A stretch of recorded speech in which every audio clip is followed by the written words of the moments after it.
Magandang araw kaibigan! Tuloy po kayo sa Felicidad's Channel. Sa mga kwento ng buhay at pag-ibig na hinalukay sa natatagong baul ni Felicidad.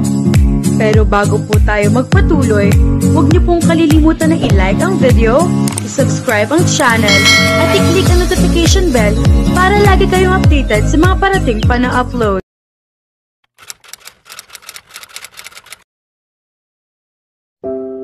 Nakatanaw si Rex Ventura sa pagsilang ng araw mula sa bintana ng ikalawang palapag ng Eagle Black Bureau Headquarters. Bilang dating Command Elite Leader ng Eagle Black Bureau, siya ang humalili kay General Alejandro bilang Commander-in-Chief nang magretiro ito. Sa loob ng 3 taon niyang pamumuno, ngayon lamang siya nakadama ng matinding pagkabahala sa kanyang matagal ng paglilingkod sa organisasyon. Isa sa kanyang pinakamahusay na elite agents, si Agent Joko, mas kilala sa codename na Ghost, ay biglang naglaho habang nasa gitna ng isang deep infiltration assignment. Sa huling komunikasyon nito sa Eagle Black Bureau, walang anumang senyales na maaaring may panganib na siyang kinakaharap o kung balak nitong magsagawa ng deep screening. Sa kanilang hanay, ang deep screening ay isang desisyong ginagawa ng isang agent kapag kinakailangang lumayo sa komunikasyon sa loob ng ilang araw upang maisakatuparan ang kanyang misyon ng walang balakid. Gayunman, alinsunod sa mahigpit na protocol, kailangang magbigay muna ng coded warning bago gawin ito. Isa ito sa pinakamapanganib na desisyong maaaring gawin ng isang agent. Napabuntong hininga si Rex.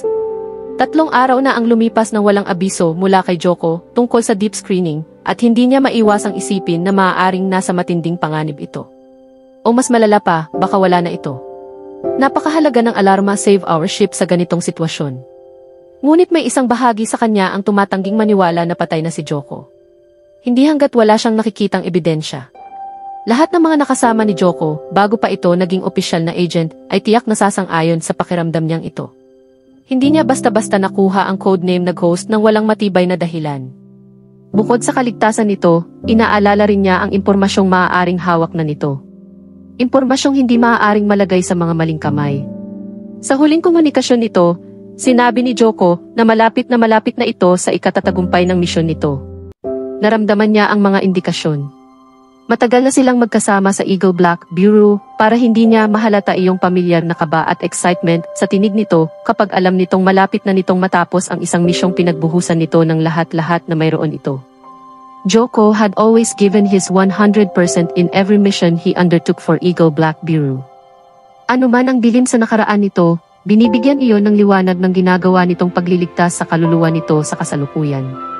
Hanggang ngayon ay alam niyang pinipilit pa rin nitong linisin ang sarili para sa alaala ni Cairo, ang iisang babaeng minahal nito, isang babaeng ang katinuan ay iniligtas ng kamatayan. Pero nananatiling isang buhay na alaala sa puso nito. Nakarinig siya ng katok sa pinto at pumihit siya roon.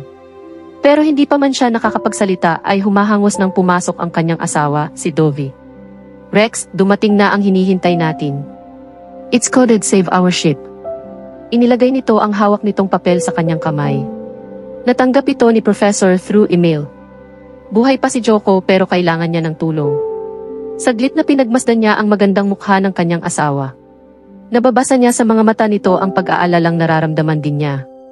Sa pinto ng isang room, sumusulpot isa-isa ang iba pang agents ng Black Eagle Bureau. At sa bawat mukha ay nababanaag niya ang pagnanasa ng mga itong kumilos sa iisang utos. Joko had caused too much trouble for his family and for the Black Eagle Bureau in the past, pero sobra na ang naitulong nito sa ahensya para mapatawad nila ito ni Dovie sa mga kasalanang iyon at makuha nito ang respeto mula sa mga kapwa nito Black Eagle Bureau elite. He had done so much that he, like the other elite members of the Bureau, had become one of the strongholds of the Bureau. Alam niyang sina Agents Hawk, Chameleon, Professor, Dosi, Panther, Bug, Where at ang iba pang kasalukuyang nasa misyon ay itinuturing ng isang kapatid ang binata. What's the last relay? Tanong niya kay Agent Professor habang pinipisil niya ang balikat ng kanyang asawa. Naramdaman niya kaysa narinig ang relieved na paghinga nito. Nagprint na si Rourke.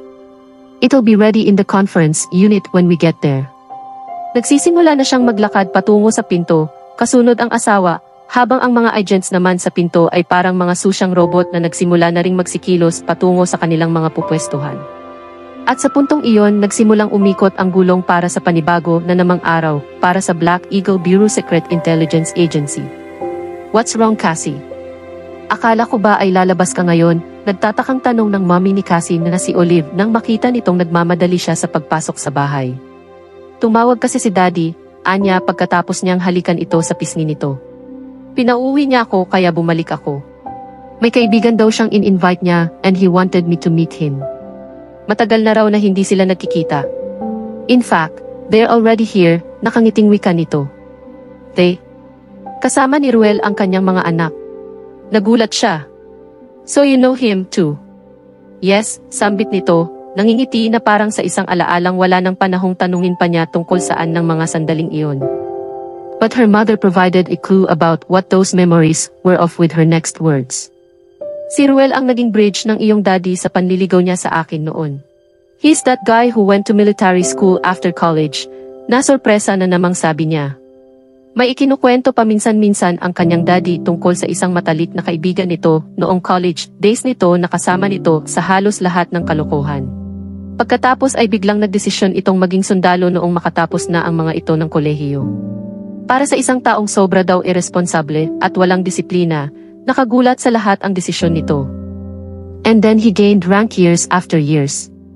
Tuloy, ang tudyo rito ng mga kaibigan nito noon ay inubos daw muna nito ang lahat ng masamang singaw ng katawan nito sa labas bago ito pumasok sa loob. Yes, tumatango at tumatawang sabi ng kanyang mommy. Saka siya naging understood sa mga boses mula sa direksyon ng drawing room. May mga bisita na nga pala sa loob. Hindi niya napansin kung may sasakyang nakaparada sa labas.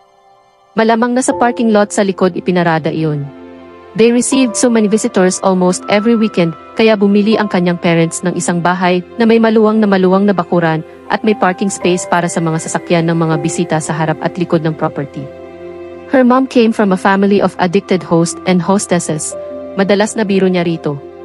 Kasi naman, hindi ito mapalagay kung dumaan ang isa o kaya ay 2 linggo na wala itong in-entertain na bisita sa kanilang bahay. Tumingin siya sa kanyang damit. Patungo sana siya sa isang despedida party para sa kaibigan ng isang kaibigan, and it was just a casual party. She was wearing a loose and short green dress and her hair was down. Nagduda siya kung bagay iyon sa pag-entertain ng mga bisita sa bahay o hindi. Mommy. Tatanungin sana niya ang kanyang mommy, pero tanging ang pangalan nito ang nasambit niya dahil sumabad na roon ang tinig ng kanyang daddy na tumatawag sa kanya. Cassie. Anak. Nagpalitan sila ng makahulugang tingin at ngiti ng kanyang mommy. Her dad's voice sounded as excited as a child's. Nakaangat ang kanyang mga kilay sa amusement at nanatili ang kanyang ngiti sa kanyang mga labi nang pumihit siya sa direksyon ng drawing room. I am here, Dad. Halika, anak, halika, tuwang-tuwang tawag nito. The carpet on the floor muted his footsteps, pero ang palapit na boses nito ang nagbabala na malapit na ito. Maya-maya nga ay lumabas na ito mula sa kanto ng hallway. Daddy. Halika. Quick utos nito habang inaabot nito ang kanyang kamay. May ipapakilala ako sa'yo. And she was literally dragged from the front foyer to the drawing room. Sa gilid ng kanyang mga mata, nakikita niya ang isa pang babae at isang lalaki sa kabilang sofa. Since she knew that the older man was that precious friend of her parents, dito muna niya itinutok ang kanyang atensyon. Sa unang tingin, ang nakita niya ay isang lalaking may matipuno pa ring pangangatawan sa kabila ng edad nito. He had gray hair, an open smile and intelligent eyes. Nakaupo ito sa isa sa mga armchairs sa maluwang na room kung saan tinatanggap nila ang kanilang mga bisita. Noong tumayo ito, nakilala niya ang di maipag, kakailang built at poise ng isang sundalo. Hello po, bati niya rito nang makalapit na sila sa set ng mga armchairs. Kumusta po kayo? Sabi niya habang inilalahad niya ang kanyang kanang kamay. Ruel, this is the only daughter, Cassandra, sabi ng kanyang daddy. We call her Cassie. You've turned into a beautiful woman, natutuwang sabi ng matanda. Muli ay napaangat ang kanyang mga kilay. Meaning you've seen me when was young, nagtatakang tanong niya. Hindi, anak. We used to send him pictures. Hindi na kasi siya natigil dito sa Maynila dahil sa kanyang trabaho sa military. Naa-assign siya sa iba't ibang lugar. Mas madalas pang ang nasa biyahe tong kaibigan kong to kaysa sa inyong dalawa ng mommy mo. Nagtawanan sila dahil sa biro ng kanyang daddy. Nakangiting humalik siya sa pisngi ng lalaki. Hello. It's so nice to meet you, sinserong sabi niya. She liked nothing better than to meet her parents' old friends. They just popped in over the years. Karaniwan na kasing naninirahan ang mga ito sa ibang bansa at bumabalik lamang sa Pilipinas para bumisita. O kaya ay sa mga travels nila abroad lamang niya nakikilala ang mga ito dahil bumibisita sila sa mga ito. This was the first time, though, that she met a military person among those lost and found friends of her parents. Gusto kong makilala mo ang mga anak ko, Cassie, nakangiting sabi nito. Noon sila pumihit sa 2 taong nakatayo sa kanyang gilid. Noon niya unang nakita si Rourke. He was a handsome devil. There was no other way to describe him. Kahit katabi nito ang kapatid nitong babae na halatang mas bata kaysa rito at equally good-looking, he still stood out. Sandaling natigilan siya, alam niya. Nahirapan siyang bumawi at umarting parang wala siyang nakikitang kakaiba na hindi nagtatango ang kanyang puso sa kanyang dibdib habang dumaraan sila sa proseso ng pagkikilala. She was hearing her Tito Ruel's introductions like a buzz in the head as she tried to look as casually as she possibly could at the man. On the other hand, she was desperately trying to see reaction, a clue, about how he was taking it, meeting her. Dahil pakiramdam niya, para siyang dinaanan ng bagyo. Wala man lang siyang mahalatang kahit ano. His eyes were looking directly at her face, his gaze was steady, and his smile was polite. When their hands shook, his grip was firm and nothing else. Binitiwan nito ang kamay niya sa oras, at noong ang kapatid naman nito ang ipinakikilala sa kanya ng ama ng mga ito ay ibinigay na nito ang atensyon nito sa ibang bagay, katulad ng sa pag-uusap ng kanilang mga magulang, sa furniture, o kaya ay sa mga kamay nito sa hita nito noong nakaupo na silang lahat. But not on her. He looked at her only when he needed to, and he never looked at her longer than necessary. He spoke directly to his father or his parents when spoken to walang ginawa nito na wala sa lugar, o lampas sa lugar, at hindi dapat. He was perfectly normal. Habang siya, sa kanyang kinaupuan, ay hindi mapalagay. For almost all of her life, she was trained to be a good hostess by her mother. She knew the graces, knew how to tone the mood, knew how to wrap things up as graciously as a well-bred princess. At iyon lang ang mga dahilan kung bakit nagawa niyang malagpasan ang gabing iyon. Dumating at dumaan ang dinner, ni hindi man lang sila nakapag-usap ng binata ng direkta sa isa't isa. Ni hindi nagtanong ito ng kahit ano tungkol sa kanya, unlike his sister who was like a breath of fresh air. Mabait at friendly si Min, at halatang inawi ito sa kanya. Hindi naman normal sa kanya ang paghahanap ng atensyon, pero nakakaapekto sa kanya ang pang-i-snub ng kuya nito, kaya siguro naging grateful siya sa pagkagiliw na ipinakikita sa kanya ng dalagita. Hindi rin naman kasi normal iyong masnob siya ng ibang tao. She knew she was a beautiful woman. All her life, she had seen people's admiring looks, admirers' genuine appreciation. And she was used to it. It was something she had been taking for granted since her mother said that looks were secondary to what was beautiful in the mind and last to the beauty that was in the heart. Ang problema, nang gabing iyon lang niya unang naramdaman ang matinding desperasyon na makatanggap ng kahit munting indikasyon na nakikita ng lalaking ito ang ganda niya at ang iba pang mga qualities na maaaring i-offer niya. He was affectionate to his sister and just barely tolerant of her. Parang naaasiwa pa nga ito sa kanya. Hindi niya alam kung maiinis o mainsulto siya. Pagkatapos ng dinner ay natuloy ang kwentuhan sa sala. Noon siya nagkaroon ng pagkakataong makalapit sa binata. But it was not of her own doing. Unang tumayo ito, in-excuse ang sarili at nagdahilang magpapahangin daw muna sa terrace. Pagkalabas nito ay nagpaalam din si Min, ang kapatid nito, saka siya niyayang lumabas. We'll get bored here, sabi nito habang kumikindat ito sa kanya. Puro matatanda na kasi ang nag-uusap, pa-stage whisper pang dagdag nito, dahilan kung bakit nagtawanan ang mga matatanda. Napahiya siya ng lihim. Parang si Minnie ang nagiging hostess. Nahalata ba nitong nagkakaroon siya ng mga lapses?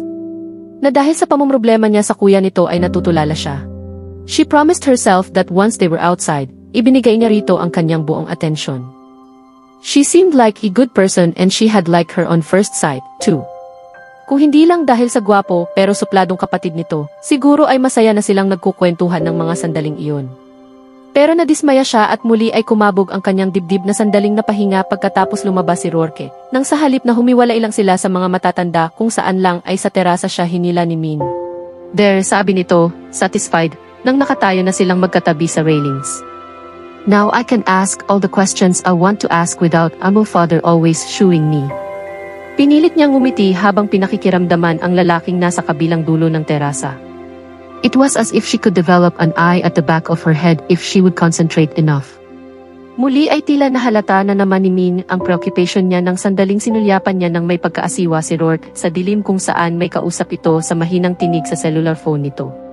Maybe after he was done with his call, he would come over. Asa ka pa? Baka naman nahihiya lang ito sa kanyang mga parents kaya hindi ito masyadong lumalapit.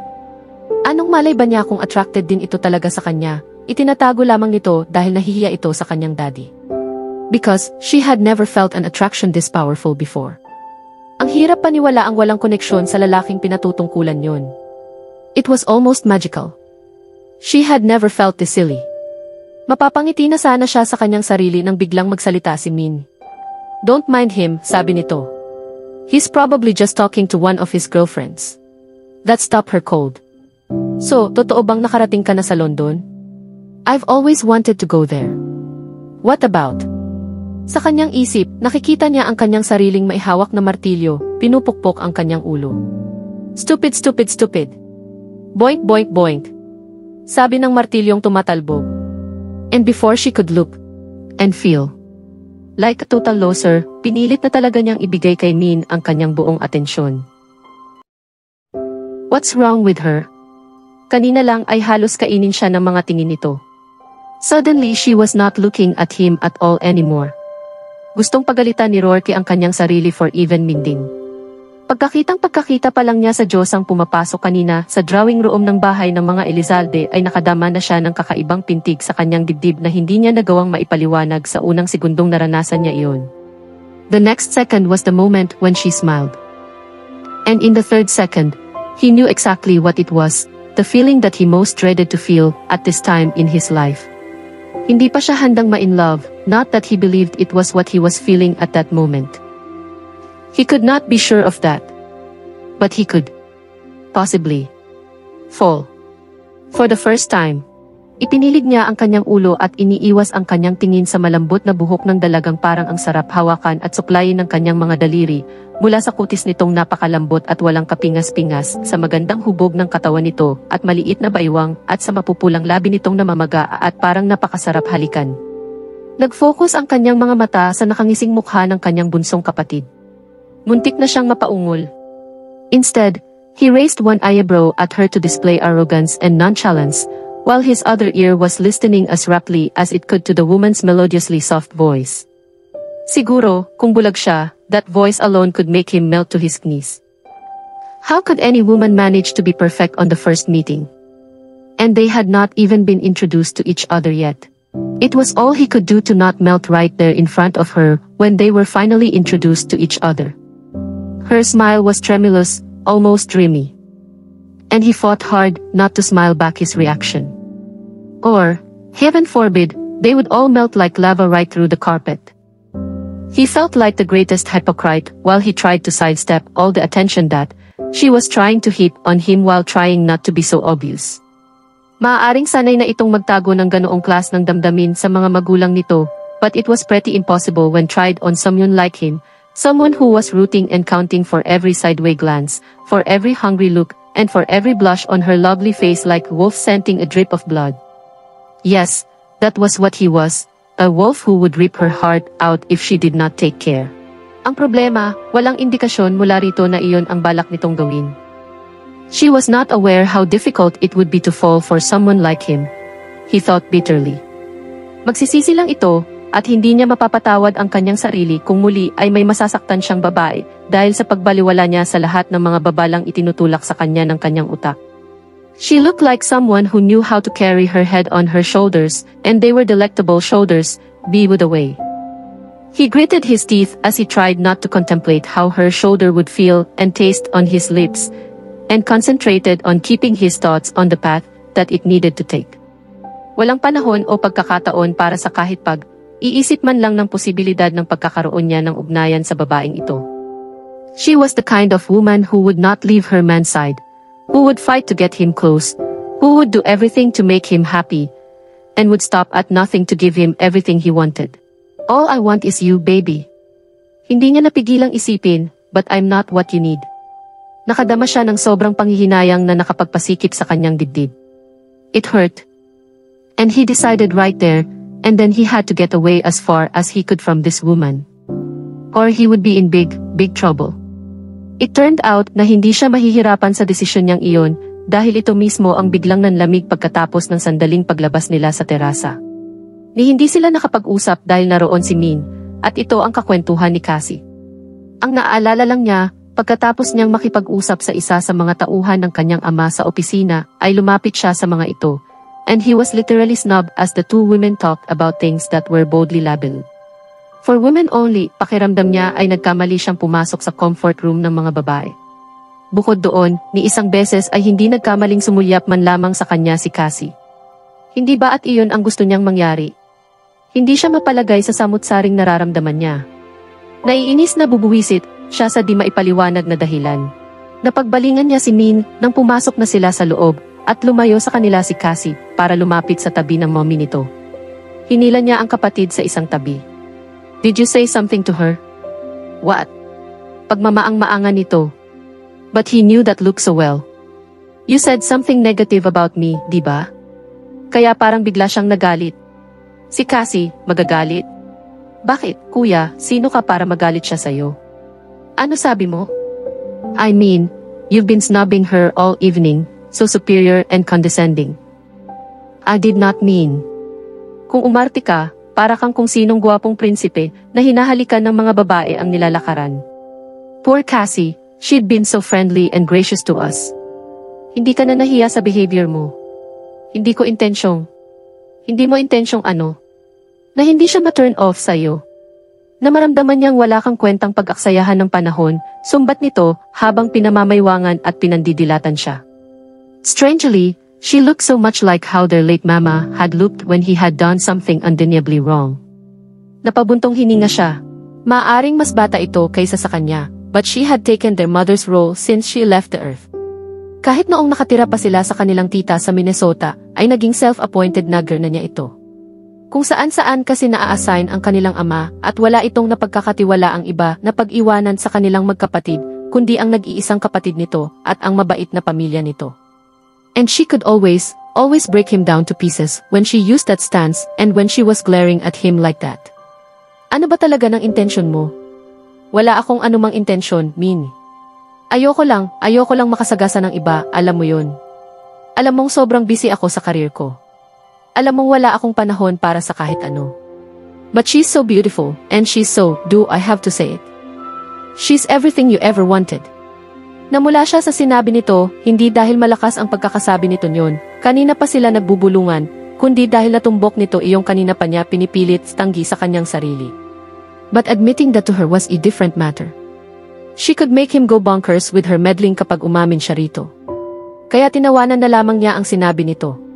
Parang kilalang kilala mo na siya. Paano ka naman nakasiguro? A woman can feel that, like instinct. I'll call it sister's instinct. Yes, I will. Satisfied na tumango ito ng nakangiti. At kailan ba ako nagkamali pagdating sa ganitong mga bagay? Hoy, hindi ka pa woman, sabi niya rito. Dalagita ka pa lang. You're barely 20. Tinirikan siya nito ng mga mata. Does it matter? Pagdating sa mga naging girlfriends mo in the past, hindi pa ako nagkamali sa pag-judge. Kapag sinabi kong hindi ko siya gusto para sa'yo at hindi ka niya mapapasaya, tama ako lagi.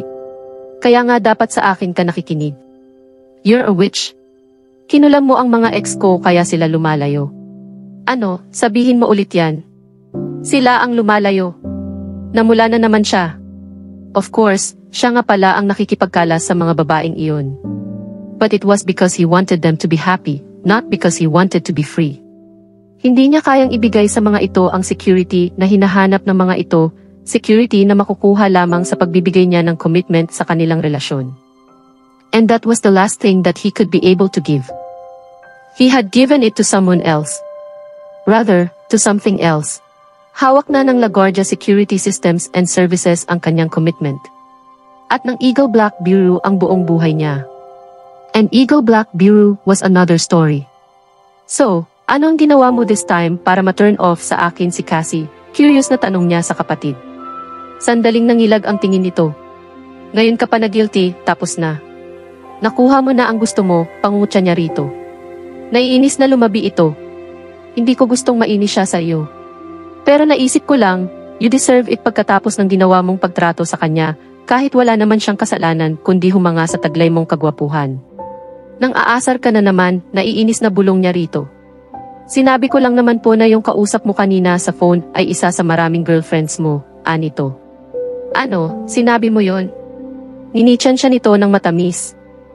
And she's not the martyr type. Hindi rin siya bobo, di ba? Siguradong mula ngayon, hindi ka na niya papansinin. Ang kanyang unang reaksyon ay ang sinhalan ito na huling ginawa niya noong mga bata pa sila.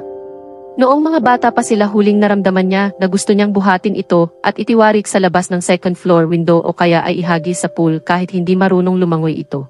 But of course, he did not do that. Wala siyang nagawa kundi ang tiimbagang na panoorin ito habang lumalayo ito ng pakending-kending. Siguruhin lamang nitong mabilis itong makakapagtago pagdating nila sa bahay. Dahil kapag inabutan niya ito sa labas, God forbid, idadapa niya ito at hahagupitin niya ng kanyang sinturon ang puwit nito. The simple dinner party was wrapped up at nakatayo siya sa gitna ng kanyang mga magulang habang nagpapaalam ang mga bisita. Nakapagpalitan na sila ng cellphone numbers ni Min at nakapag-set na sila ng shopping date para sa darating na weekend. Ang kanilang mga ama naman ay nakapag-set na rin ng golf game para sa Saturday next week. Si Rourke wala siyang pakialam dito. Para siyang sinampal sa mukha noong hindi direktang nagpahaging si Min na babaero ang kuya nito. Alam niyang bistado na nga siya nito. Sa kabila ng kanyang pagiging mas matanda rito at pagkakaroon ng maraming karanasan sa mga tagahangang lalaki, hindi pa rin niya nagawang itago ang kanyang infatuation sa kuya nito. Hiyang-hiya siya at iyon ang naging dahilan kung bakit ginawa niya ang lahat para madisimula ang unang impresyon na ibinigay niya. Rourke must think she was easy to get. At hindi kayang tanggapin ng kanyang pride iyon. Mula nang manggaling sila sa terasa ay hindi na niya tiningnan ito kung hindi rin lang naman kailangan. She made sure there would be no opportunity for them to talk to each other, talking non-stop to his sister and her mother. Alam naman niyang pagkatapos ng dinner ay magpapaalam na rin ang mga ito. They had a very long leisurely dinner because the oldies were talking and it was fascinating to listen. Hindi niya inakalang marami palang pinagsaluhang adventurous at misadventurous ang kanilang mga magulang noong kabataan pa ng mga ito. That talk was carried over to the after-dinner drinks. Niyaya na niya agad sa drawing room ang magkapatid nang lumapit na si Rourke sa kanila. Maraming salamat sa mainit na pagtanggap mo sa amin, Cassie, kahit biglaan itong pagbisita namin. Pasensya ka na at nasira ang plans mo for this evening, sabi sa kanya ng kanyang Tito Ruel. Tito, believe me, I wouldn't miss this for the world. Hinalikan niya ito sa pisngi bago siya umurong para tanggapin naman ang halik sa kanyang pisngi ni Min. Pero hindi lang humalik kundi yumakap din ito sa kanya. Huwag mong kalilimutan ang shopping date natin, paalala nito. I won't, pangako niya. Nang sila na ni Rourke ang magpaalam sa isa't isa ay muling nagkamay sila. Thanks for the dinner, sabi nito. Thank you for coming, sabi naman niya. But her heart was racing because he was holding her hand longer than he should have. Ano ang ibig sabihin nito? Nang sa wakas ay binitiwan na nito ang kanyang kamay ay may nabasa siya sa mukha nito. Panghihinayang. Hindi siya sigurado dahil naging mabilis ang pagdaan yon. Pagkatapos ay tumalikod na ito. And then there was no chance to see it again. Habang pinagmamasdan niya ang paglayo ng kotseng sinasakyan ng mag-aama ay bahagyang nakakunot ang kanyang noo. Sabi ni Min mismo, maraming girlfriends ang kapatid nito. Yet for some reason she could not fathom. He did not seem to be the kind of guy who would play with women's feelings, though having affairs with them all at the same time. Sa kabila ng pagiging tahimik nito, halata ang affection na ibinibigay nito sa kapatid nito. Kung mahal nito si Min sa paraang nakikita niya, hindi malayong marunong din itong rumespeto at magpahalaga sa ibang babae. Ganoon siya kung maghanap ng quality ng isang lalaki, inoobserbahan niya ng mabuti kung paano nito tratuhin ang ina o ang mga kapatid nitong babae. And that trick had never failed her yet. What do you think of them? Tanong sa kanya ng kanyang mommy. They're great. Umiling-iling ang kanyang daddy, pero iyon ay dahil sa paghanga. Sa kabila ng maagang pagkamatay ni Criselda, nagawa ni Ruel na panatilihing buo ang kanyang pamilya. His children grew up to be good people. Hindi ba, mommy? Tama ka, dad, sabi naman ng kanyang mommy. Binalingan siya nito. May plano ka bang bumalik sa party niyo ng mga kaibigan mo? Nakatingin ito sa kanyang damit. Hindi na siya kasi nagkaroon ng pagkakataong mapalitan pa ang kanyang party dress. Hindi ko alam, mommy, parang ayoko nang umalis. Magpapahinga na lang siguro ako for tonight. Tutal, hindi ko naman talaga friend yung may party. Nasa mga mukha ng mga ito ang kakontentuhan sa kanyang sagot.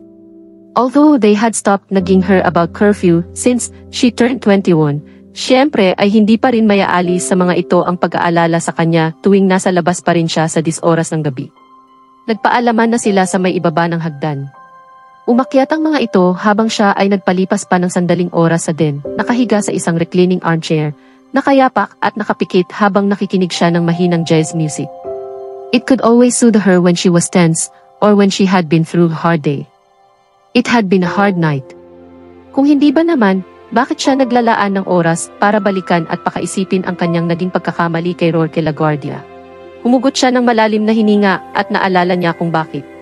Nakapagkit sa ilalim ng kanyang nakasarang mga talukap na matavang napakagwapong imahe ng mukha ng lalaki at hinayaan niyang magsawa siya roon sa loob ng ilang sandali bago niya pinayagang isa-isang pumasok sa pintuan ng kanyang consciousness ang mga negatibong impresyon niya rito.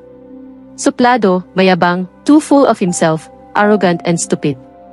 Dahil kung hindi ba naman estupido ito, hahayaan na lamang ba nitong makahulagpos siya sa mga kamay nito? Maswerte na siya sa isang katulad ko. Alam ko, beyond reasonable doubt, that when I fall in love, I fall hard.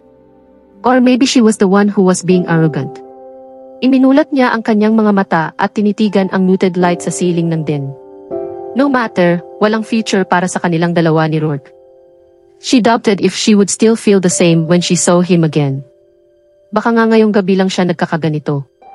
Baka lilipas din itong nakalilitong infatuation na ito. Sana nga. Nakakahiya kung lalampas pa sa gabing ito ang kahihiyang ito. Ngayon lang nangyari ito sa kanya. May pagkamaselan talaga siya sa pagpili ng lalaking magugustuhan. Hindi pwedeng basta gwapo lang kahit napakagwapo pa. Hindi pwedeng matalino lang kahit napakatalino na. Hindi pwedeng ismarte, inis siya sa mga ismarteng lalaki dahil kadalasan, they were very condescending. Hindi pwedeng anak ni ganito o ganyan dahil kung sino pa kasi ang taong may sikat na mga magulang ang siyang higit na mayabang. Basta hindi niya masabi minsan kung bakit nagustuhan niya talaga ang kanyang mga past crushes.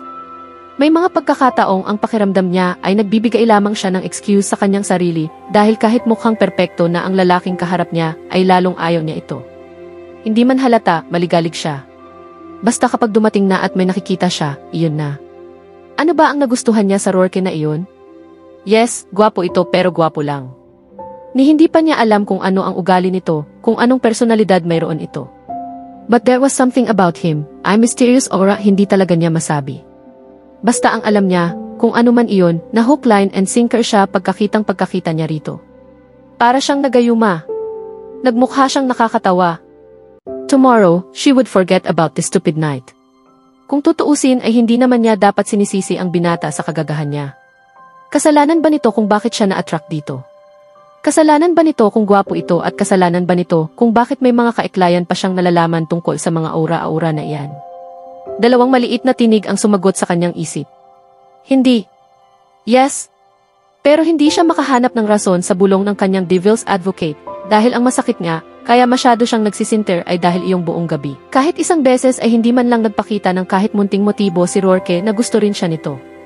Iyon ang sumaling sa kanyang pride, ipinaramdam nito na he considered her advances unwanted. Kung hindi ba naman advances na matatawag iyong mga sulyap niya rito na hindi niya makontrol-kontrol. Saka, itinakip niya ang kanyang mga kamay sa kanyang mga tainga at pumikit siya ng mariing-mariin. Tama na. Tama na kasi. Huling-huli na ang gabing ito na magsasayang siya ng oras sa pag-iisip sa lalaking iyon. Hindi siya ganoon ka-estupida para magsisi siya ng labis sa isang pagkakamaling parang natapong gatas na hindi na niya maibabalik sa baso. Nagdaan ang mga sumunod na araw nang walang nangyaring hindi normal sa buhay ni Cassie. Sa totoo lang, sobrang normal ang bawat araw sa kanya, naisip pa niyang nakalimutan na niya ang kanyang kagagahan noong gabing iyon. Kung sana ay mayroong gamot para makalimutan niyang nakilala niya si Rourke, bibilhin niya iyon at iinumin agad niya. But she was being stupid again. Kasi kung may pagkakataon man, gaano man kaliit, na mayroon niyang baliw na nakaisip gumawa ng ganoong gamot, sana ay makakalimutan din niya ang kapatid nitong si Minnie. Natuloy ang shopping date nila ni Minnie at naalala niya kung bakit gustong-gusto niya ito. Napaka-spontaneous at masayang kasama ito. Dahil dito, naalala niya iyong mga qualities na sinubukan niyang matutuhan noong teenager pa siya pero hindi niya kinaya. Hindi niya maalis-alis ang pagiging uptight at control freak niya. She could only relax when she was with friends who were like mean. Sabi nga ng kanyang mommy, parehong-pareho raw sila ng ugali ng kanyang daddy. Kaya naman willing-willy raw ang kanyang daddy sa pagte-train sa kanya sa trabaho nito sa office mula noong magtapos siya ng kolehiyo. Half of the day, tuwing umaga, ay pumapasok siya sa opisina ng kanyang daddy. In fact, mayroon siyang sariling office sa main building ng Elizalde Electronics. Her father wanted her to know and study everything that had been going on in the company. Dalawa sana silang gusto nitong i-train. Dalawa kasi silang pwedeng maging predecessor ng kanyang daddy sa kumpanya kapag nagretiro na ito. Partner nito ang nakatatandang kapatid nito, ang kanyang tito Orlando, who was the CEO of the company before he died. So her dad replaced him. Nag-iisang anak ng kanyang tito Lando si Gaby, na nag-iisang pinsan din niya at mas nakababata sa kanya. Siguro, dala ng kabataan, may pagka-irresponsable pa ito. Hindi nito inoobliga ang sariling pag-aralan ng seryoso ang kumpanyang dating binigyan ng sobrang importansya ng papa nito.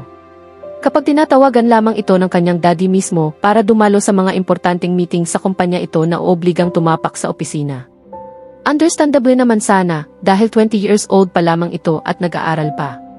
Kaya lang, kapansin-pansin ang kawalan nito ng interes sa kahit anong may kinalaman sa pagnenegosyo, hindi katulad niyang bata pa lang ay bukang bibig ng paglaki niya, magiging parte siya ng kumpanya ng kanyang daddy at tito Lando. Si Gaby may pagka-bad boy. He did things in school that used to make her tito Lando dive to the roof. Bata pa ito, maloko na at walang disiplina sa sarili. One word summed it all up, Gaby is spoiled. Hindi niya alam kung kailan magbabago si Gaby. Sana, kapag nakatapos na ito sa pag-aaral ay titigil na ito sa pagiging palikero, paghahanap ng adventure sa kung saan-saang lugar at pagsama-sama sa mga barkadang kasing irresponsable at kasing spoiled nito. Dahil kawawa naman ang kanyang tita Erica na sobrang bait at kayang-kayang paikutin ng anak nito. Nag-aalala siya sa finances ng mag-ina. Mula kasi noong mamatay ang kanyang tito Lando ay naging magastos na ang mga ito. Unti-unting naibebenta ang shares of stocks ng mga ito sa kumpanya dahil sa di maipaliwanag na paggastos ng mga ito. Nasermunan ng kanyang daddy si Gaby noong naghinala itong natututo ng maglaro sa kasino ang kanyang pinsan.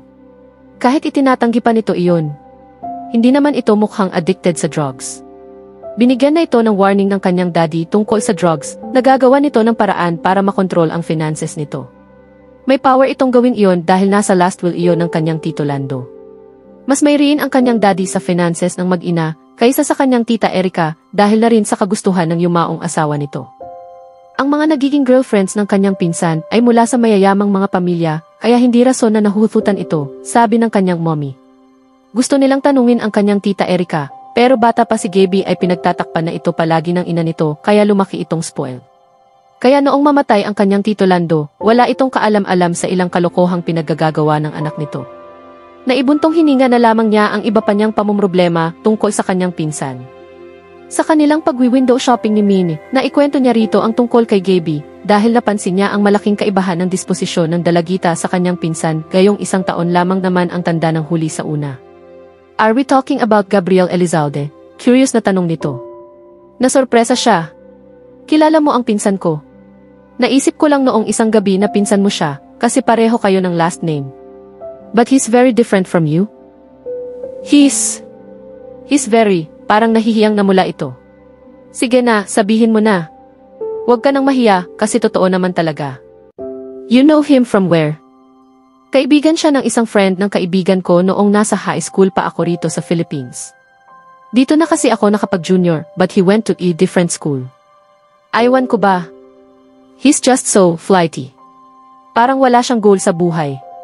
Anyway, ganoon naman yata lahat ng guys. At yung mga matured, sila ang exceptions to the rule. Nagtawanan sila. Ang bata-bata mo pa. Disillusion ka na agad sa mga guys. I'm looking for someone like the brother, Anito. Excuse me, nasambit niya bago niya napigilan ang kanyang sarili. Pagkatapos ay bahagyang nag-init ang kanyang mukha noong sinulyapan siya nito. Since she was supposed to be the adult one, nakakahiya namang magpakita siya ng kabiglaanan. Pinanindigan na niya ang kanyang sinabi. Akala ko ba, sabi mo, marami siyang girlfriends, Anya. Gusto mo ng isang lalaking playboy? Tumawa ito. Pero lalong namula ang mga pisngi nito at hindi na niya napigilang magduda. You mean, Hindi siya talaga playboy. But I wanted to punish him for being snotty to you the whole evening kaya ginawan ko ng paraan na ma-turn off ka sa kanya. You mean hindi siya? Not that I minded. I mean, pakialam ko ba kung girlfriend niya ang kausap niya noon, sabi niya. While feeling like a hypocrite again. It's okay, Cassie. Of all people, I'm the one who'd understand the most if you get attracted to Tilva brother. He's really handsome, diba? They friends, sabi nila, Yomi raw si kuya. It's freaky when you say something like that to a sister. But judging from their points of view, of course, understand. Hindi siya nakaimik. Sa unang pagkikilala pa lang nilang dalawa, nakita na niyang ismarte ito. It would be insulting to her if she even protested. But promise you, hindi lang siya pretty face. Sobrang responsible siya, sobrang intelligent. He's a very loving brother and he's a very sensitive person. Yun nga lang, madalas niyang sabihin na may mga priorities siya, kaya hindi pa siya handa sa love life. Sobrang seryoso kasi siya sa business nila ni Papa. Hands-on siya lagi. Hindi niya gustong magpabaya. I think they're expanding right now. May mga kumukuha na kasi ng services sa Visayas, kaya mas marami ng customers. Mas maraming time at commitment ang dapat ibigay. He has not dated for months. Hindi lang nito alam kung gaano kagrabe ang relief na biglang naramdaman niya sa pagtatapat nito. So, it's the only reason. The business. Umiti ito at umiling kaya kinabahan na naman siya. No, hindi lang yon. Pero secondary na ito, ha? Almost intrinsic. Sa totoo lang, mahiyain ang kuya ko. Alam kong like lang niya ang isang babae kapag nagagawa niyang makipag-interact dito normally. Like, he would chat with her and, joke with her a little bit. Pero kapag talagang like na like niya yung girl, as in like na like. Like, he finds her girlfriend material na, he would panic. He'll get little scared, and he'll act weird. Nagiging isnabero. Sunod-sunod ang naging pagtango nito habang kumikinang sa excitement ang mga mata nito. Exactly. Sandaling pinag-isipan niya ang sinabi nito. Nang mapansin niyang inoobserbahan siya nito, ay nahihiya siyang napangiti. You really think he likes me? Yes, walang pag-aatubiling sagot nito habang ngiting-ngiti ito at bahagya pang namimilog ang mga mata. At hindi lang like na like. At obvious na obvious ba that I like him, too? Tumawa na naman ito. Yes. Napabuntong hininga siya. God, I've never felt so stupid. Believe me, that has never happened before. Your brother must think I'm about ready to kiss the ground that he walks on, but that's not true. Hindi lang siguro ako nakapaghanda sa... I mean, nalilitong napakunot noo siya. I don't know. That really has never happened to me before, kaya hindi ko rin alam kung paano ko mapaghahandaan iyon. I acted like a schoolgirl with a big crush. It really was so weird. Humagikik ito. It's not that bad. You were a little cool. You acted like him, actually. Yung kapag hindi siya nakatingin, sinusulyapan mo siya. Pero kapag hindi ka nakatingin siya sa iyo. Pasimple pa. Namilog ang kanyang mga mata, really? Really? I had a grand time telling him what told you. Pakiramdam ko, gusto niya akong sakalin. Agad na binalikan niya sa isip ang gabing iyon. Kaya ba shortly before umalis kayo, parang bigla siyang, I don't know, naging attentive. Could be, sagot nito. Baka na guilty, o nagsisi, o simpleng naging aware kung gaano kaong gentleman siya umakto sa iyo. Yung gentleman, hindi niya ako binastos, and he didn't even act rude. No, he just acted as if you were like one of those women he usually meets, na kapag binigyan niya ng pansin, hahabol-habol na sa kanyang parang kumakahol na aso. Of course not, sambit niya. What does he think of himself? Lumuwang ang ngiti nito. Precisely. So, attend ka sa party ko, di ba? Of course, sagot naman niya, hindi maiwasang magduda sa misteryosong ngiti nito. Bring someone good-looking. Guy, natatawang sabi niya. Mean, I'm not one of those women who play girl games. When I've decided na ayoko na sa isang guy, I'm not interested anymore. Ang kapatid kong lalaki ay talagang ang napakagwapo sa kanyang Amerikana. Para siyang nag-speech na biglang naubusan ng hangin. Biglang naging blanko ang kanyang isip. Kaya, para sa sarili mong proteksyon, magdala ka ng talagang gwapo. Kasi sinasabi ko sa'yo, babawi siya sa'yo sa kaarawan ko. At sa pagkakataong ito, alam mo, baka magbago na naman ang desisyon mo. Talaga bang ganoon kalakas ang dating ng kuya mo sa mga babae? Min, tanong niya rito pagkatapos niyang lumunok. Ibinaba na niya talaga ang kanyang pride dito, ipinakita na niya ang kanyang pag-aalala. Tanda ng pagrespeto nito sa ginawa niya, hindi na ito nagpalabok pa sa pagsagot. Worse, Anito. Napangiwi siya. Would he be a bad boyfriend? Nagbuntong hininga ito. Of course he wouldn't be bad. Kaya lang alam mo na di. Naging pilya ang ngiti nito. Minsan, kailangan ding bigyan ng leksyon ang mga lalaking iyan. Interested akong makita ang magiging reaksyon ni Kuya Rourke kung for once ay makakatagpo siya ng isang babaeng obvious nang may gusto sa kanya, pero nilalabanan pa rin niya ang attraction. Hindi ko alam kung bakit nakikinig ako sa isang babaeng hindi pa nagkaka-boyfriend kahit kailan at mas bata pa sa akin. They've often said I'm so wise for the age. Flippant na sabi nito habang inililiad nito ang dibdib at bahagyang umuuga ito sa sakong ng rubber shoes na suot nito. Ganoon. Nag-angatan ang kanyang mga kilay. And proud of it. Tumawa ito. Sige na, Cassie. It can be fun, panghihimok nito sa kanya. Napatirik ang kanyang mga mata. Kanina, napatigil sila sa paglalakad habang nag-uusap sila. Nagpatuloy sila sa paglalakad. Fun is not something I-invent on my own, Min. Believe me, hindi ko alam kung ano ang ibig sabihin ng fun unless it's planned with other people. Mabilis na sumabay ito sa kanyang mga hakbang. Then let it be the invention, sabi nito. And what do you think of me? Pumapayag akong kunin ng iba ang responsibilidad ko sa mga choices ko. At ng isang bata pa? No, I can't do that. Of course not. Humagikik ito. Nagtatakang tiningnan niya ito. Parang kapatid ko ang tunog mo. Pero sa mas pambabaing paraan. Napakunot ang kanyang noo. I sound like your brother. Umangat bumaba ang mga kilay nito sa panunudyo sa kanya. You're curious to know him better now, di ba, Anito? Parang ayoko na yata sa kuya mo. The last thing I need in my life is a boyfriend who's so much like me. Oh, no. Believe me, magsisisi ka kapag sinunod mo yan. Your brother's a lot like you in the way he thinks, yes. But he's still a guy, the kind of guy any woman would like to have.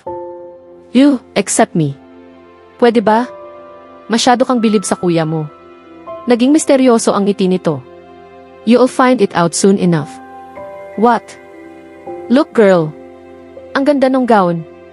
Nako, magsasalawahan na naman ako sa isusuot kong gown sa party ko. Sumasakit na ang ulo ng pinsan ko sa sobrang pagiging fickle ko.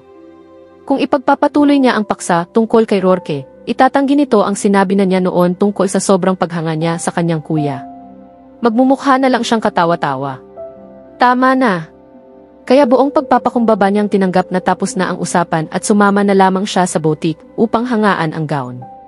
Hindi na nila muling napag-usapan ang tungkol sa kapatid nito hanggang sa maghiwalay sila ng araw na iyon.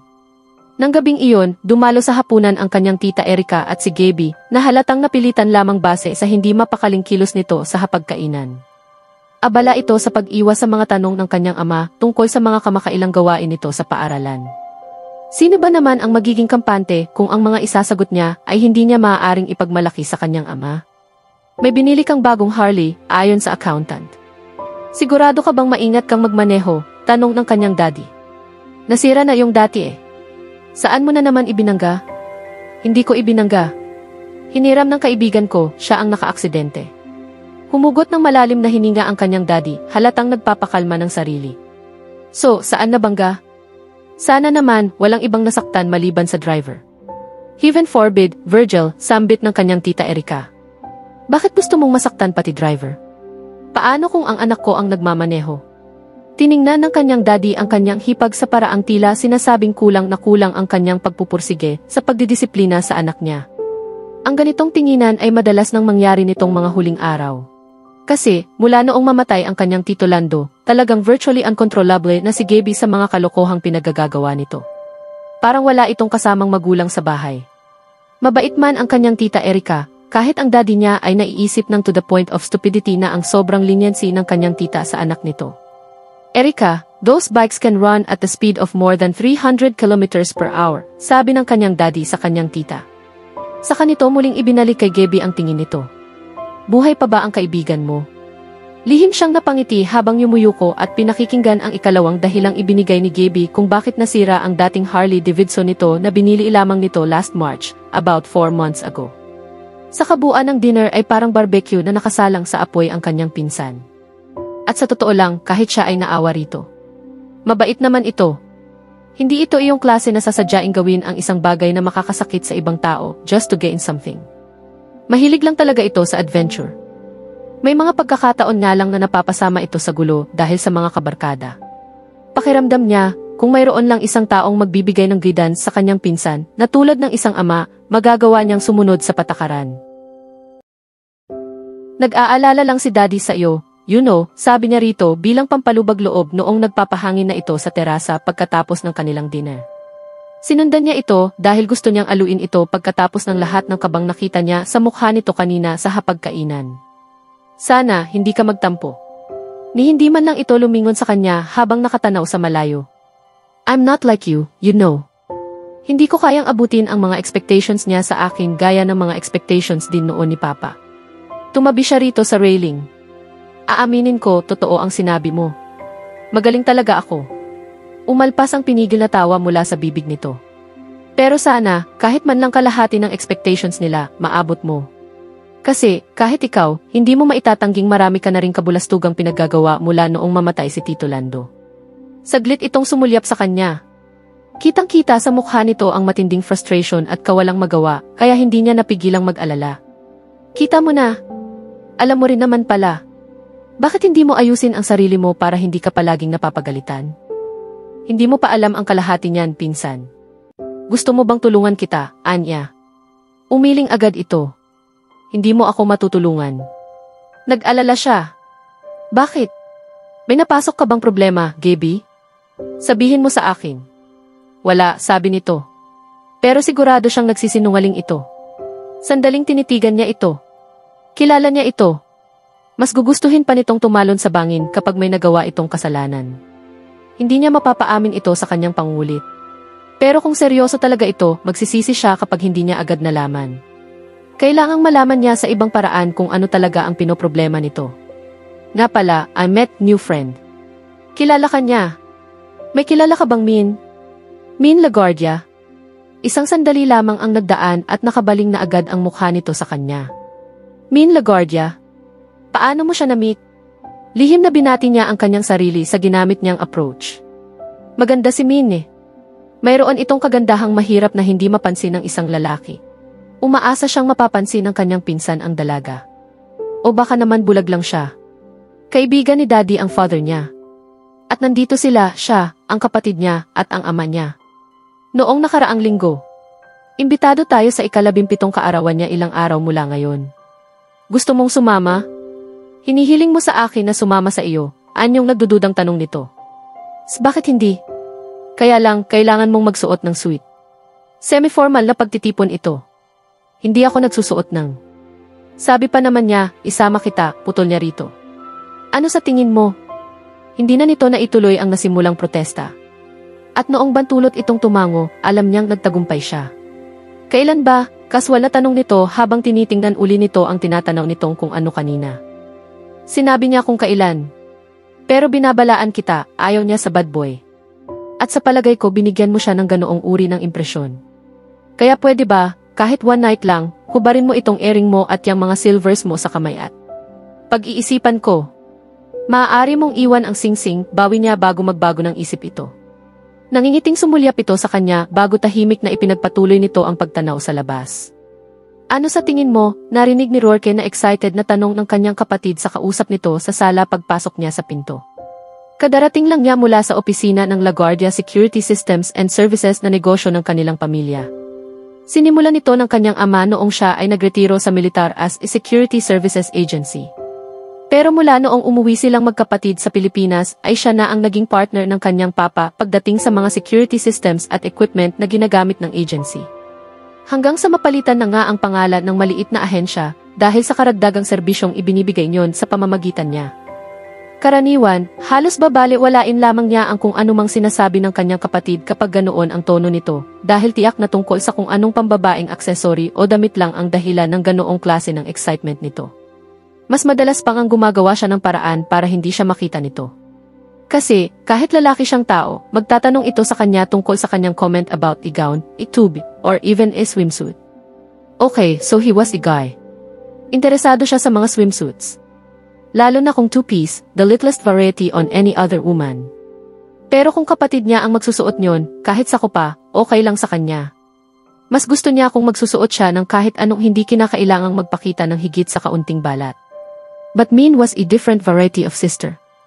Kapag pinakialaman niya ang choices nito sa pananamit kahit hiningi nito ang kanyang opinyon, she would be, well, armed and dangerous. Pero sa pagkakataong iyon, nagdalawang isip siyang umiwas sa sala. Alam kasi niyang sa maghapong iyon ay kasama nito si Cassie.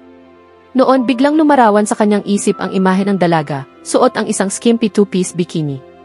Napatigil siya sa paglakad at biglang-bigla ay natuyo ang kanyang lalamunan. Pumunta siya sa kusina matapos mag-isip sandali. Ang huling bagay na gusto niyang makita ay ang kanyang kapatid na babae na nakasuot ng bikini. Ang problema, nakita siya nito. Kuya! Muntik na siyang mapaungol. Kuya, look! Maganda ba ang gown ko? I was just asking Emmy here, kaya lang based kasi napili na namin ang gown na isusuot ko sa party at nanghihinayang siya sa gastos. Nagbuntong hininga siya sa relief. Gown. Thank goodness. Humarap siya rito na pangiti sa kalumapit. It's beautiful. You're beautiful. Bagay na bagay sa'yo, sabi niya. Bahagya pa siyang nagulat sa sarili dahil nagsisikip ang kanyang dibdib. Nakaramdam siya ng matinding pagmamahal sa kanyang kapatid na babae noon.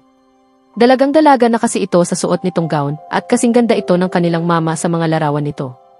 Ipinagmamalaki niya ito ng husto. Talagang magmumukha siyang napakaganda sa party. See, I told you, triumphant na sabi nito sa kanilang pinsan na nangunguna sa pagpaplano ng lahat para sa birthday party nito. Maganda. Nagbuntong hininga si Emmy at nailing na tumingin ito sa kanya. Aminado ako, mas maganda ang isang to kaysa sa naunang pinili namin. Pero nakakahiya naman sa kinunan namin ong una. I'm going to have to give it back. Alam mo naman ang mga designers matampuhin. Baka sa susunod, mahirapan na akong makipag-transact sa kanila. Sa propesyon, siya ay isang party planner ang kanilang pinsan. Nagsisimula pa lamang ito sa career na iyon, kaya hindi pa nagkakaugat sa industriya ang maliit na kumpanya nito. Huwag mo na lang isauli, sabi niya sa namomroblemang pinsan. Magagamit pa yon sa ibang okasyon nitong pinsan mong maarte. Nakahinga ito ng maluwag. Thank you, Kuya Rourke. The best ka talaga. Wala namang problema ang kanyang kapatid sa sinabi niyang maarte ito. Sa halip, nakangiti pa nga ito ng matamis sa kanya. At dapat ay alam na niya na naghahanda ito upang magbitiw ng isang pasabog. Kasama ko si Cassie sa pagpili nito, kuya. Naramdaman niya ang interesadong tingin ni Emmy. Sinong Cassie? Girl. Napakamot siya sa kanyang noo. She's... Anong babae, pinsan? Hindi lang basta babae. Isang napakaganda at napakakinang na babae. Siguro, kilala mo siya. Cassandra Elizalde. Si Cassie. Si Cassie Elizalde. Ano ka ba? Of course, I know her. Sino na hindi nakakakilala kay Cassie? Sabay na tumingin sa kanya ang mga ito. Nabubugnot na napabuntong hininga siya. Nagsimula siyang pumihit. Hindi pa ako nagdi-dinner. Ako rin. Susunod ako sa iyo pagkatapos ng ilang minuto, kuya. Hubarin ko lang itong gown. Wala man lang bang magtatanong kung kumain na ako, tanong ni Emmy. Sabayan mo na kami, sabi ng kanyang kapatid dito. Sa kanyang likuran, narinig niya ang pagkukumahog ni Emmy na maimis ang lahat ng kalat sa sala, habang tumatakbo naman ang kanyang kapatid papunta sa kabilang kwarto para magpalit ng damit. Pero nang masundan na siya ng mga ito sa dining room, merienda ang hiningi ng mga ito sa maid. Saka nagkwentuhan na ang mga ito tungkol sa nangyari sa buong araw na pagsa-shopping ng kapatid na kasama si Cassie. Sa harap niya, ipinagpatuloy lang niya ang pagkain habang nagkukunwari siyang hindi siya nakikinig. Para bang kaya niyang lokohin ang kahit sino. Tanging bingi lamang ang hindi makakarinig sa pinag-uusapan ng mga ito sa mismong hapagkainan. Ano nga ba ang punto ng pagsigaw mo hanggang kisamin? Kunwa ay amus na putol niya sa sinasabi ng kapatid pagkatapos nitong ulitin-uli sa hindi na mabilang na pagkakataon ang panibago na namang praise para sa nakasama nitong kaibigan na pwede nang maging ate nito sa kabaitan. Tiningnan siya nito. Wala lang, sobrang excited lang ako. Tumingin uli ito sa kanilang pinsan at nakapangalumbaba pang nagkwento na animo ay nangangarap. She's so nurturing. Sayang at hindi siya nagkaroon ng ibang kapatid. Natural na natural ang sincerity niya sa pagiging parang ate niya sa akin. Feeling ko talaga, alam mo, matagal na kaming magkakilala. Tama na, Min. Hindi mo pa siya gaanong katagal nakikilala. Baka naman maghapong minolestya mo yung tao sa kakadaldal mo tungkol sa akin. Nag-aalalang wika niya rito. Tinirikan siya nito ng mga mata. Utang na loob, kuya. Kahit minsan, hindi ka namin napag-usapan. Hindi nang hindi ko sinubukan. Sinubukan kong ipasok ka. Swear, kuya. Nagdududang tiningnan niya ito. Talaga? Yes, kuya, sa tingin ko, ayaw niyang mabanggit ka pa sa tsikahan namin. Sobra yata talagang na-turn off siya sa iyo noong isang gabi. Bakit? Ano nang nangyari? Nadidismay ang tanong ni Emmy. Pinutol niya ang usapan. Hindi mo itinama sa kanya na imbento mo lang ang sinabi mo sa kanya noong isang gabi.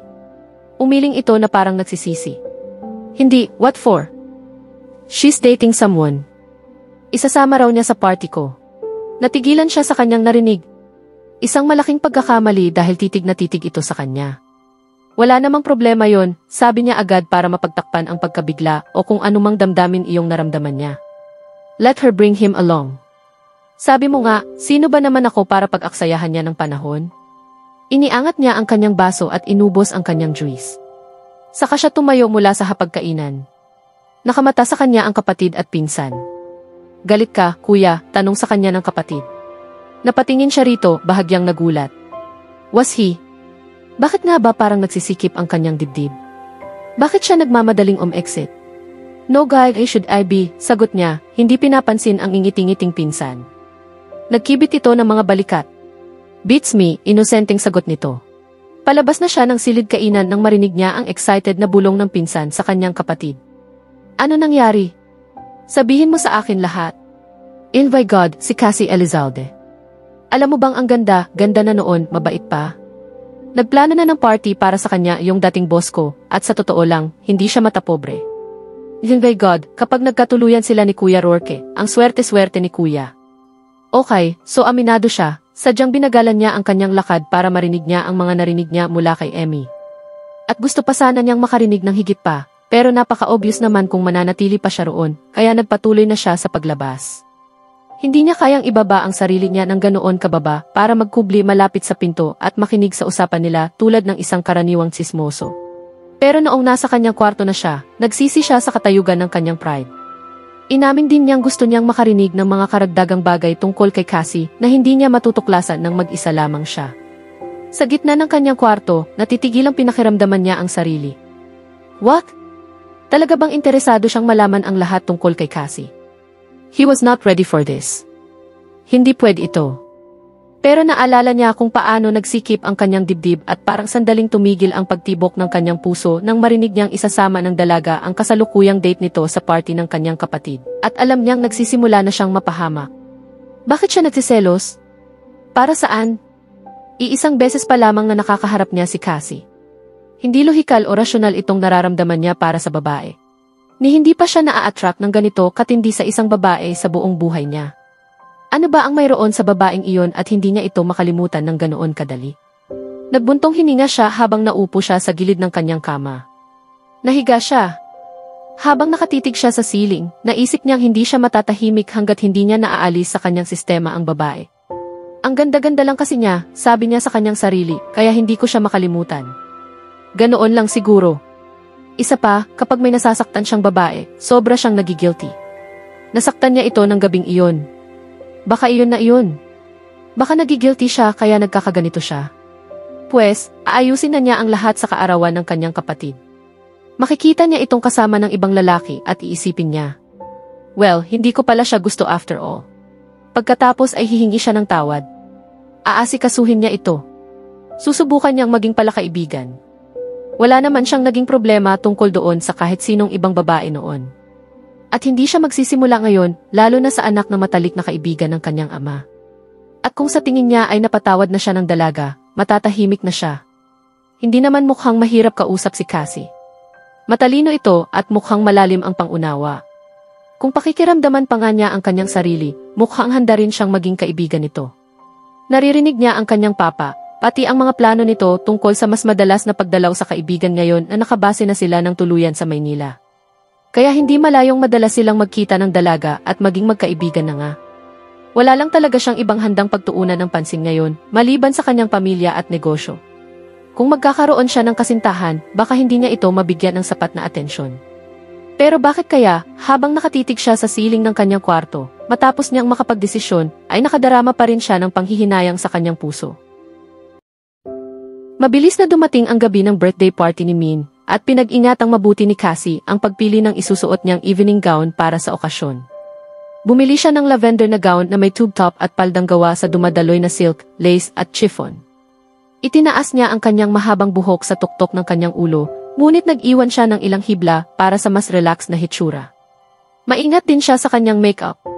Hindi iyon masyadong makapal, pero dramatiko ang kanyang mga mata para sa panggabing okasyon. Ang mga alahas niyang suot ay diamond stud earrings, kwintas na may kapares na pendant, at singsing na may kaparehong bato. Isang set na natanggap niya mula sa kanyang mga magulang bilang regalo sa kanyang ika-17 kaarawan ilang taon na ang nakalipas. Sa unang pagkakataon, dumating si Gaby ng tama sa oras.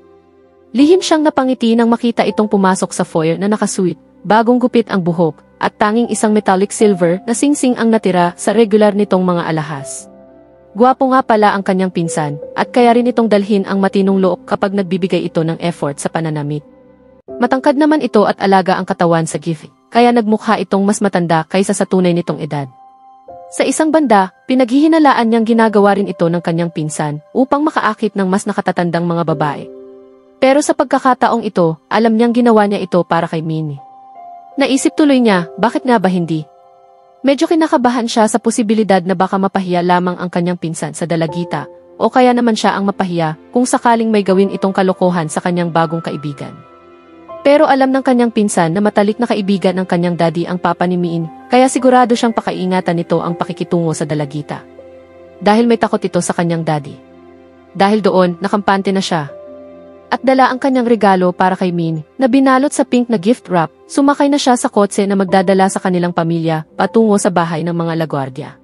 Sumunod naman si Gaby sakay ng sarili nitong kotse, salamat na lang at hindi ang bagong Harley ang dinala nito.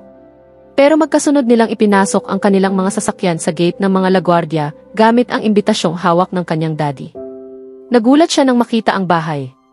Malaki ito, mas malaki kaysa sa inaasahan niya. Ipinaliwanag ng kanyang mommy, habang natutuwa itong nakatingin sa bahay, na ang mama ni Minnie ay isa sa mga anak ng isang kilalang pamilyang old rich, at minana nito ang bahay mula sa kanyang mga magulang. Hay, naku, nakakatuwa ang istorya ng mag-asawang iyon. Hindi mahirap si Ruel, pero hindi rin naman mayaman ang kanyang pinanggalingang pamilya. Kaya natural lang na medyo nahirapan ang mga magulang ni Criselda na tanggapin agad ang manliligaw niya. Militar pa naman, at noon, malaking no-no iyon. Pero ipinaglaban ni Ruel at Criselda ang kanilang relasyon hanggang sa magtanan sila. Pumayag na rin ang mga magulang ni Crisel na ipakasal sila noong magbuntis siya kay Rourke. Napangiti siya. Ang romantic naman. Pero bakit kinailangan niyang mamatay ng ganoon? Bakit ganoon ang naging kapalaran niya? Napatingin siya sa malungkot na mukha ng kanyang mommy. Ano nang ibig mong sabihin, mom? Paano ba namatay ang mommy ni Rourke? Pinatay siya sa States. Nagbabakasyon sila roon tuwing summer noong maliliit pa ang mga bata. May property kasi roon ang mga magulang ni Crisel, at may ilang kamag-anak din si Ruel na nakatira doon. Pinasok ng isang magnanakaw ang bahay, at si Crisel, kung hindi ako nagkamali, ay naalimpungatan nang marinig niya ang ingay. Pinatay siya ng magnanakaw gamit ang kutsilyo sa kusina. Oh, divine God, sambit niya. Ilang taon na si Rourke at Min noon, mom? 2 pa lang si Min, kaya halos hindi niya naaalala ang nangyari. Pero si Rourke siya ay 5 sa tingin ko. Ang masakit para sa bata, siya mismo ang nakatagpo sa mama niya sa kusina. Nakahandusay ito sa sariling dugo at patay na.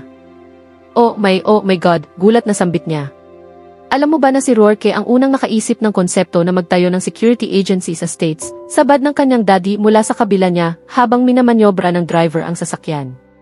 Pero si Ruel ang nagpilit na dito na nila itayo ang negosyo kapag nagretiro na siya. Bata pa lang si Rourke, na-obsess na siya sa pag-aaral tungkol sa mga alarm at security systems. Siguro ay dahil talagang malaki ang tatak na naiwan sa kanya ng trahedyang nangyari sa kanyang mama. At hanggat kaya niya, ayaw na niyang mangyari iyon sa iba pang tahanan. Napakasakit na kwento, nasabi na lamang niya habang pumaparada ang sasakyan sa dulo ng mahabang driveway ng mga LaGuardia. At dala pa rin niya ang awa para sa pamilya noong bumaba siya ng sasakyan habang inalalayan siya ni Gaby. Ang mawalan ng ina ay isang napakasakit na bagay. Ni hindi niya ma-imagine kung ano ang mangyayari sa kanya kung namatay ang kanyang mommy. God forbid, salamat na lang at hindi iyon nangyari noong bata pa siya, gaya ni Rourke. Ang naranasan ni Rourke ay nakapanlulumong trahedya. Walang batang dapat makaranas ng ganoong karanasan. Hindi iyon patas at walang makatarungang dahilan para mangyari iyon, isang sugat na maaaring mag-iwan ng marka habang buhay. Sino kaya ang umalo kay Rourke noong bata pa ito? At sapat ba ang pang-aalong iyon para kahit pansamantala ay makalimutan nito ang nakitang eksena sa sahig ng kusina nang bumaba ito ng bahay? Wala ang binata noong pumasok sila sa malalaking double front doors ng bahay ng mga LaGuardia. Masayang sinalubong siya ni Minnie at ng papa nito. Halatang isa sila sa pinakahihintay ng mga bisita. Nag-blush si Min nang makita nito si Gaby. Iyon na mismo ang indikasyon na kahit nagulat ito sa transformasyon ng kanyang pinsan, nagustuhan din nito ang bagong hitsura nito. At walang makakapagkaila, napakaganda ng birthday girl ng gabing iyon. Napakaganda nito sa suot nitong pale pink gown, ang parehong gown na binili nila noong isang araw sa boutique sa mall. Gaya niya, diamante rin ang suot nitong earrings. Pero hugis puso ang mga iyon, gaya ng malaking batong nakahimlay sa chain ng suot nitong kwintas. At ang makeup nito ay lalong nagpalutang sa kagandahan ng maamo at masiglahing mukha nito. Mabuti na lamang at hindi masyadong nakaapekto rito ang nangyari sa mama nito. Mabuti na lamang at walang kahit anong masamang karanasang nakapinga sa magandang personalidad at disposisyon nito. Masigit pa sa pulang pamumula ng kanyang makeup ang pamumula ng pisngi ni Min nang makita nito si Gaby. Sa tingin niya, may mabubuong romansa sa gabing iyon. Happy birthday, Min, bati niya rito matapos niya itong halikan sa pisngi. Ibinigay niya ang kanyang regalo. Sana magustuhan mo. Pero feeling ko, magugustuhan mo naman. Kasi, basta galing sa'yo, nahihiyang sagot nito. Hindi ito mahiyain, kaya tinukso niya ito ng isang mapanuksong ngiti. Alam niyang ang biglang pagiging mahiyain nito ay dahil sa lalaking nakatayo sa kanyang likuran, si Gaby nga, na naghihintay ng pagkakataong batiin rin ito at maibigay ang regalo nito. Lumingon siya at ipinakilala ang dalawa sa isa't isa. Min, pinsan ko, si Gaby. Gaby, this is my young friend, Min. Kilala ko na siya, sagot ng kanyang pinsan. Kahit cool na cool ang tindig at tono ng boses nito, bahagyang may kulay ang mga pisngi. Kilala na kita, di ba? Tumango si Min. Yes. Sa school before. Kilala na rin kita. Happy birthday.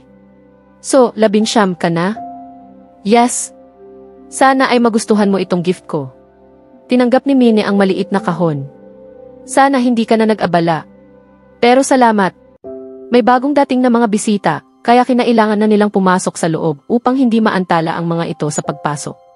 Habang naglalakad sila patungo sa maluwang na sala, kung saan itinabi ang mga furniture upang magkaroon ng sapat na espasyo para sa programang inihanda ng event planner, binulungan niya ang kanyang pinsan. Kasunod lamang nila ang kanyang mga magulang. Maganda siya, di ba? Umiti lang ito. Sigurado akong nagpapasalamat ka na inimbitahan kita, tukso pa niya rito. So, may plano ka, sagot nito. Ayon lang yan sa'yo, sagot niyang hindi umaamin.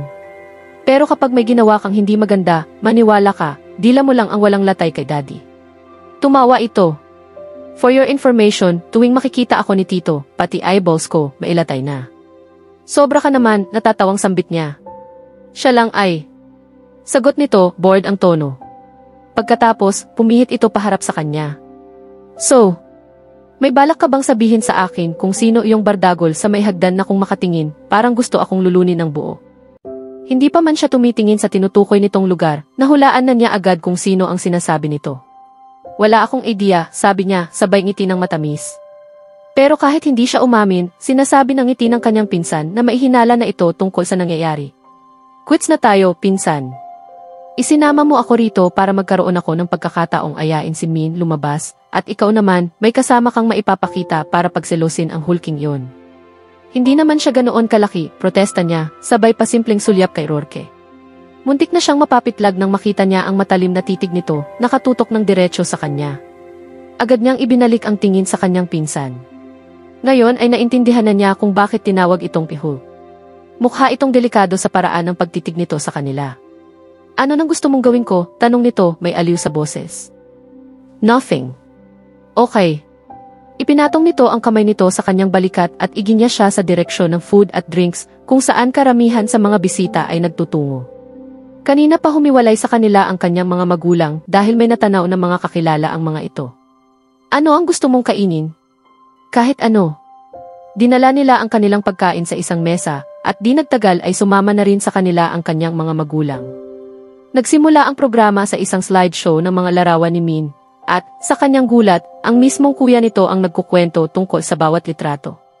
Naninisi ang tingin sa kanya ni Gaby nang matapos magpakilala si Rourke bilang kuya ni Min. Ninisyan niya ito ng inosente at alam niyang pagbabayaran niya iyon mamaya. Pero wala na siyang pakialam.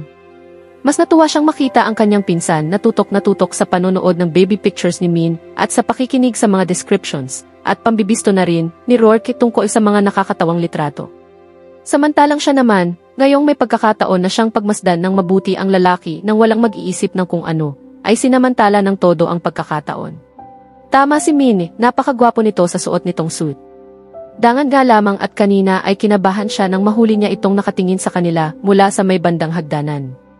Pero ngayon, mas na-appreciate na niya ng husto ang kanyang nakikita. Malinis ang ahit nito at sa totoo lang, mas yummy pa ito kaysa sa kahit sinong lalaking nakilala niya. Hindi niya maiwasang isipin kung ano ang itsura nito noong 5 taong gulang pa lamang. Mas napadali pa ang imahinasyon niya dahil sa mga lumabas na litrato ni Min noong bata pa ito, kasama ang kanyang kuya sa tabi niya. Naalala niya ang kwento ng kanyang mommy tungkol sa trahedyang sinapit ng kanilang ina, at muling bumalik ang awa na nadama niya para kay Rourke. Tiempo namang habang nagsasalita ang binata ay biglang naglock ang tingin ito sa kanyang tingin. Hindi niya alam kung bakit biglang nahirapan siyang mag-iwas ng tingin. May nadama siyang kakaiba sa kanyang dibdib na naging dahilan kung bakit parang pansamantala ay naging alipin siya ng titig nito. Pagkatapos ay pinilit niyang iwasan ang tingin dahil ramdam niyang may iba nang napapansin at mausisang nakatingin sa kanila. Kasi hindi ito nag-aalis ng tingin sa kanya. Nagkatinginan sila ni Gaby. Nangingiti itong umiling bago nito itinutok uli ang mga mata sa harap at itinuloy ang panonood. Iningatan na niya mula noon na huwag muling magtagpo ang mga tingin nila ni Rourke sa pamamagitan ng pag-iiwas ng kanyang mga mata kapag palapit na ang naglalakbay na mga mata nito sa kanyang kinaupuan. Natapos ang slideshow at ang sumunod ay ang pagsayaw ng birthday celebrant sa mga bisig ng papa nito, kasunod ay sa mga bisig ng nakatatandang kapatid nito. Pagkatapos niyon ay tumanggap na ito ng sayaw sa mga kaibigan at mga kamag-anak na lalaki. Isa-isa na ring nagtayuan ang ibang mga bisita para sabayan ito at ang partner nito sa dance floor. Tumayo si Gaby at nilapitan siya. Let's dance, Anito. Okay, Daddy. Tumatayo na rin ang kanyang daddy. Hindi ko palalampasin ang anumang pagkakataon na makasayaw ang mommy mo sa dance floor. Nakangiti ng masuyo at bahagyang namumula na nagpaalalay ang kanyang mommy sa pagtayo. Nanguna sila ni Gaby sa pagtungo sa dance floor. Pagkatapos niyang maipatong ang kanyang mga kamay sa balikat nito at maipalibot nito ang mga bisig sa kanyang baywang ay nagsayaw na sila sa mabagal na music. May nangyayari ba sa inyo ng kuya ni Min? Nagtatakang tanong nito kaagad. Wala. Isang beses ko pa lang siyang nakaharap. That was last week, nagmamaang-maang ang sagot niya. Sinasabi ko sa'yo, nakakamatay ang tingin niya. Mabuti pa, sabihin mo na sa kanya na pinsan mo ako para hindi na niya pag-isipan kung paano niya tatapusin ang buhay ko. Natawa siya. Natatakot ka? Ordinarily, no, sagot nito habang tumitingin ito sa kanya. Kaya lang, kuya pala siya ni Min. Kaya pwede ba? Kailan mo pa patatahimikin yung tao? Ni hindi nga siya nanliligaw sa'yo. Nagdaan ang pagkamangha sa mukha nito. You're kidding. Kung tingnan niya tayo, parang lumampas na siya sa panliligaw.